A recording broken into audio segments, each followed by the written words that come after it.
Historia de la antropología norteamericana, siglo XX. Franz Boas, 1858-1942. Antropólogo de origen alemán.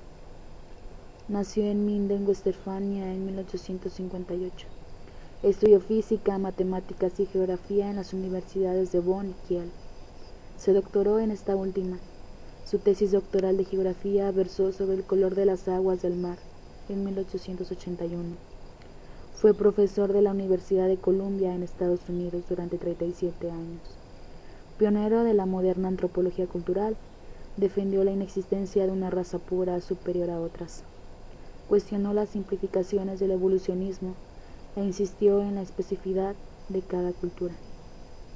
Durante la primera mitad del siglo XX, la antropología en los Estados Unidos se caracterizó por tratar de evitar todo tipo de síntesis teóricas que formularan una generalización de la cultura. En aquel momento, el gran movimiento reformista que la antropología necesitaba era el iniciado por Franz Boas, que expulsa a los aficionados de la antropología y hace de la investigación etnográfica el campo de la existencia central. Su herramienta antropológica más conocida fue llamada particularismo histórico. Dicha postura requería una total suspensión de la dialéctica normal entre hechos y teoría, ya que en el estudio de la historia a lo largo plazo eran necesarias dos perspectivas, una general y otra particular. El estudio de cada caso individual se convirtió en lo más importante para la antropología norteamericana de estos principios del siglo XX.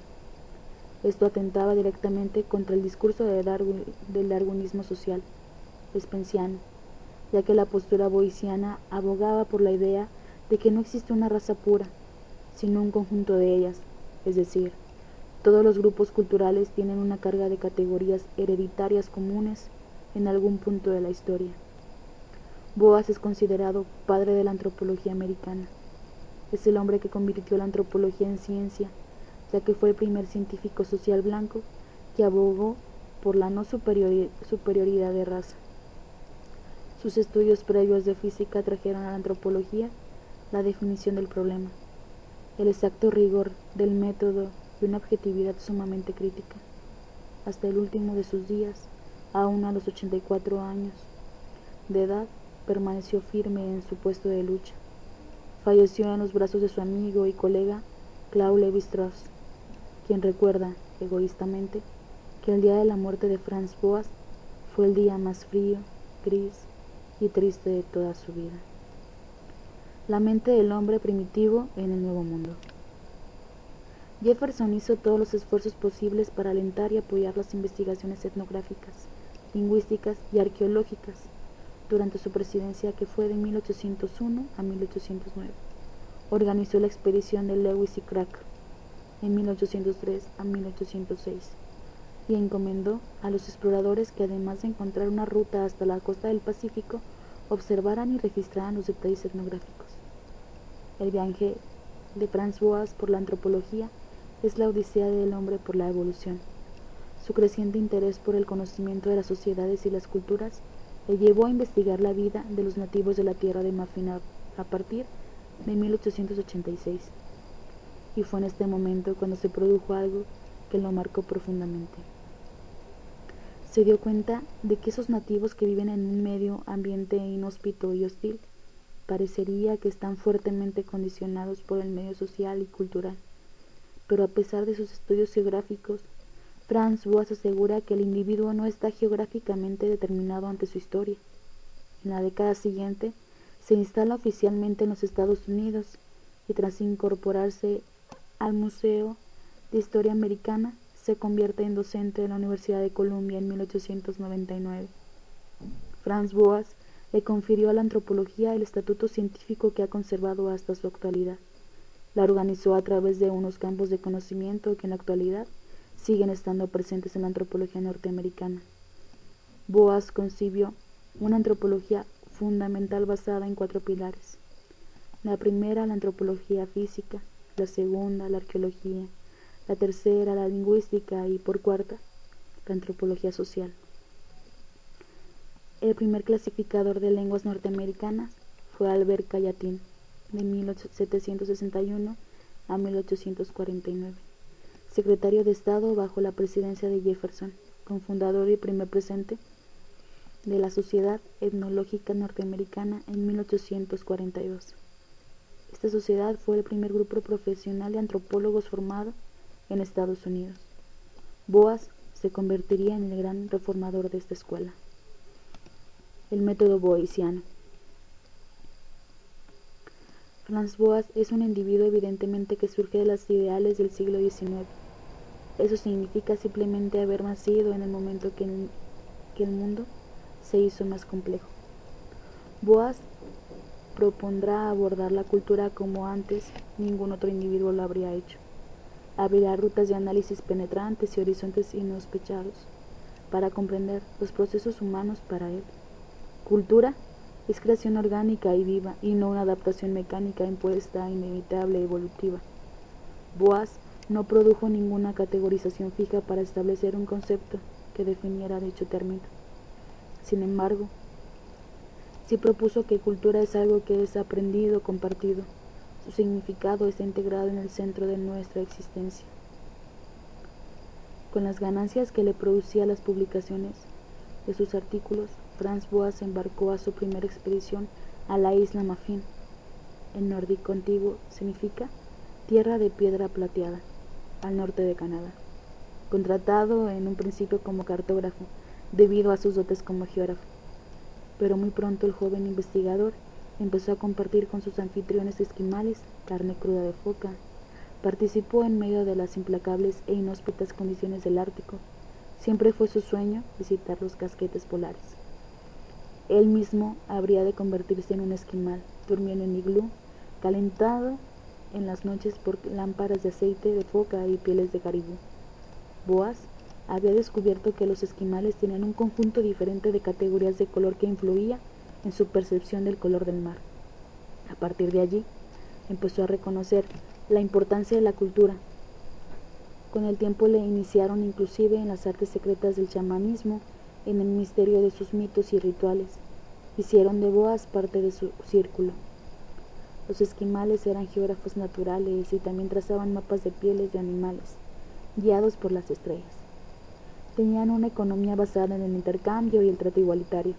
Eran personas que se habían adaptado al medio ambiente más hostil del planeta. Boas se fue separando del materialismo al que se había adherido en sus primeros estudios de física.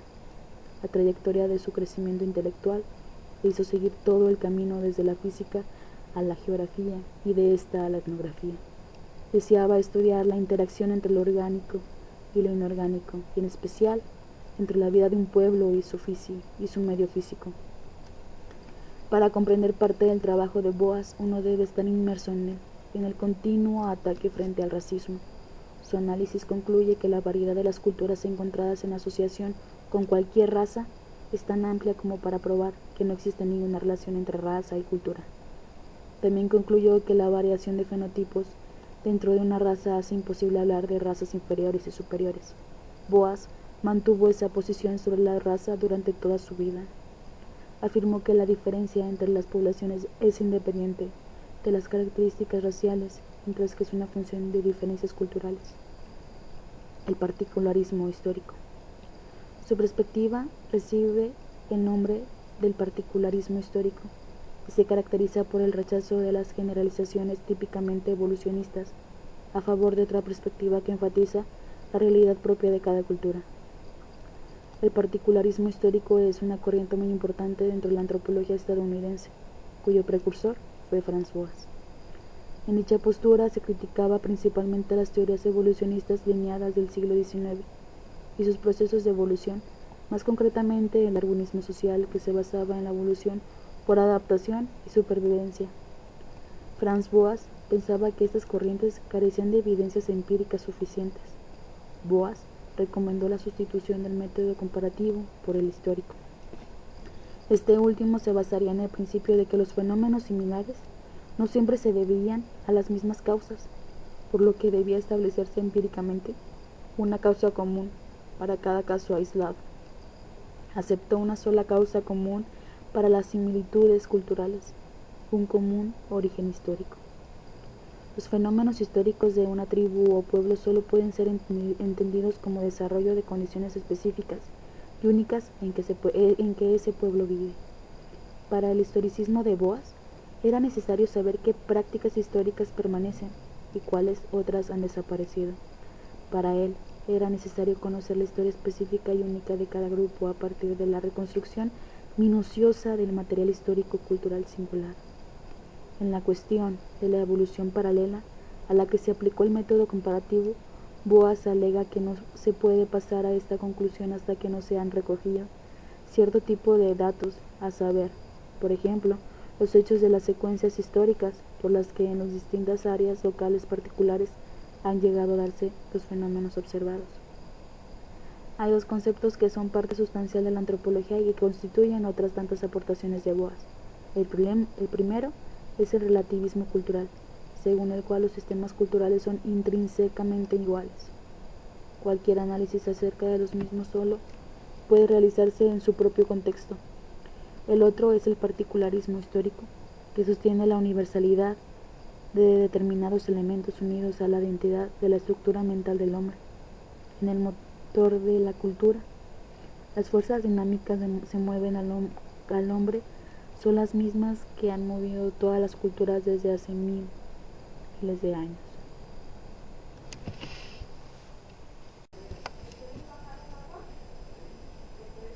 Historia de la antropología norteamericana, siglo XX. Franz Boas, 1858-1942. Antropólogo de origen alemán. Nació en Minden, Westfalia, en 1858. Estudió física, matemáticas y geografía en las universidades de Bonn y Kiel. Se doctoró en esta última. Su tesis doctoral de geografía versó sobre el color de las aguas del mar en 1881. Fue profesor de la Universidad de Columbia en Estados Unidos durante 37 años. Pionero de la moderna antropología cultural, defendió la inexistencia de una raza pura superior a otras. Cuestionó las simplificaciones del evolucionismo e insistió en la especificidad de cada cultura. Durante la primera mitad del siglo XX, la antropología en los Estados Unidos se caracterizó por tratar de evitar todo tipo de síntesis teóricas que formularan una generalización de la cultura. En aquel momento, el gran movimiento reformista que la antropología necesitaba era iniciado por Franz Boas, que expulsa a los aficionados de la antropología y hace de la investigación etnográfica el campo de la existencia central. Su herramienta antropológica más conocida fue llamada particularismo histórico. Dicha postura requería una total suspensión de la dialéctica normal entre hechos y teoría, ya que en el estudio de la historia a lo largo plazo eran necesarias dos perspectivas, una general y otra particular. El estudio de cada caso individual se convirtió en lo más importante para la antropología norteamericana de estos principios del siglo XX. Esto atentaba directamente contra el discurso del darwinismo social spensiano, ya que la postura boyciana abogaba por la idea de que no existe una raza pura, sino un conjunto de ellas, es decir, todos los grupos culturales tienen una carga de categorías hereditarias comunes en algún punto de la historia. Boas es considerado padre de la antropología americana. Es el hombre que convirtió la antropología en ciencia, ya que fue el primer científico social blanco que abogó por la no superioridad de raza. Sus estudios previos de física trajeron a la antropología la definición del problema, el exacto rigor del método y una objetividad sumamente crítica.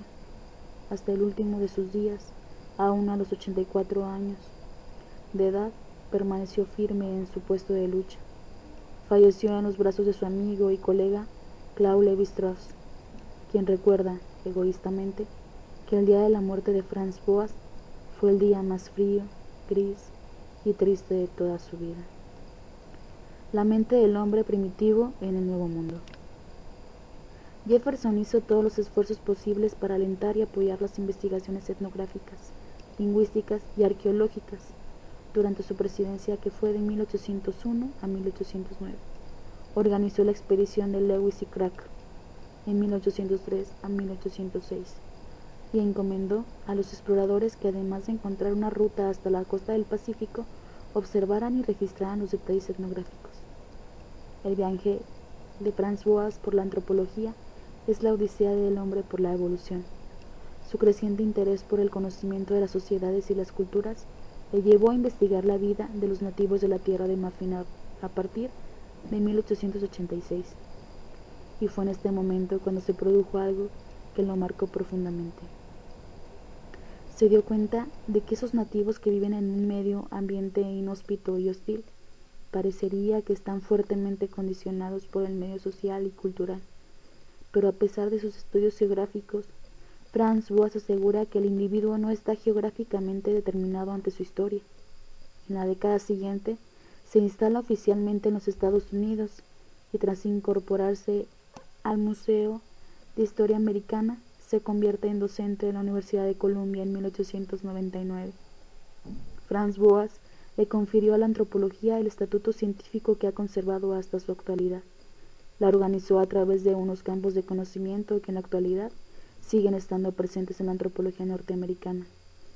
Boas concibió una antropología fundamental basada en 4 pilares. La primera, la antropología física; la segunda, la arqueología; la tercera, la lingüística; y por cuarta, la antropología social. El primer clasificador de lenguas norteamericanas fue Albert Gallatin, de 1761 a 1849, secretario de Estado bajo la presidencia de Jefferson, cofundador y primer presidente de la Sociedad Etnológica Norteamericana en 1842. Esta sociedad fue el primer grupo profesional de antropólogos formado en Estados Unidos. Boas se convertiría en el gran reformador de esta escuela. El método boasiano. Franz Boas es un individuo evidentemente que surge de los ideales del siglo XIX. Eso significa simplemente haber nacido en el momento que el mundo se hizo más complejo. Boas propondrá abordar la cultura como antes ningún otro individuo lo habría hecho. Abrirá rutas de análisis penetrantes y horizontes insospechados para comprender los procesos humanos para él. Cultura es creación orgánica y viva, y no una adaptación mecánica impuesta, inevitable, evolutiva. Boas no produjo ninguna categorización fija para establecer un concepto que definiera dicho término. Sin embargo, sí propuso que cultura es algo que es aprendido, compartido. Su significado está integrado en el centro de nuestra existencia. Con las ganancias que le producía las publicaciones de sus artículos, Franz Boas embarcó a su primera expedición a la isla Baffin. En nórdico antiguo significa tierra de piedra plateada, al norte de Canadá. Contratado en un principio como cartógrafo, debido a sus dotes como geógrafo. Pero muy pronto el joven investigador empezó a compartir con sus anfitriones esquimales carne cruda de foca. Participó en medio de las implacables e inhóspitas condiciones del Ártico. Siempre fue su sueño visitar los casquetes polares. Él mismo habría de convertirse en un esquimal, durmiendo en iglú, calentado en las noches por lámparas de aceite de foca y pieles de caribú. Boas había descubierto que los esquimales tenían un conjunto diferente de categorías de color que influía en su percepción del color del mar. A partir de allí, empezó a reconocer la importancia de la cultura. Con el tiempo le iniciaron inclusive en las artes secretas del chamanismo, en el misterio de sus mitos y rituales. Hicieron de Boas parte de su círculo.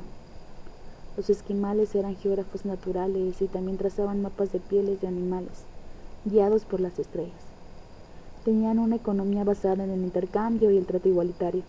Eran personas que se habían adaptado al medio ambiente más hostil del planeta. Boas se fue separando del materialismo al que se había adherido en sus primeros estudios de física. La trayectoria de su crecimiento intelectual le hizo seguir todo el camino desde la física a la geografía y de esta a la etnografía. Deseaba estudiar la interacción entre lo orgánico y lo inorgánico, y en especial entre la vida de un pueblo y su medio físico.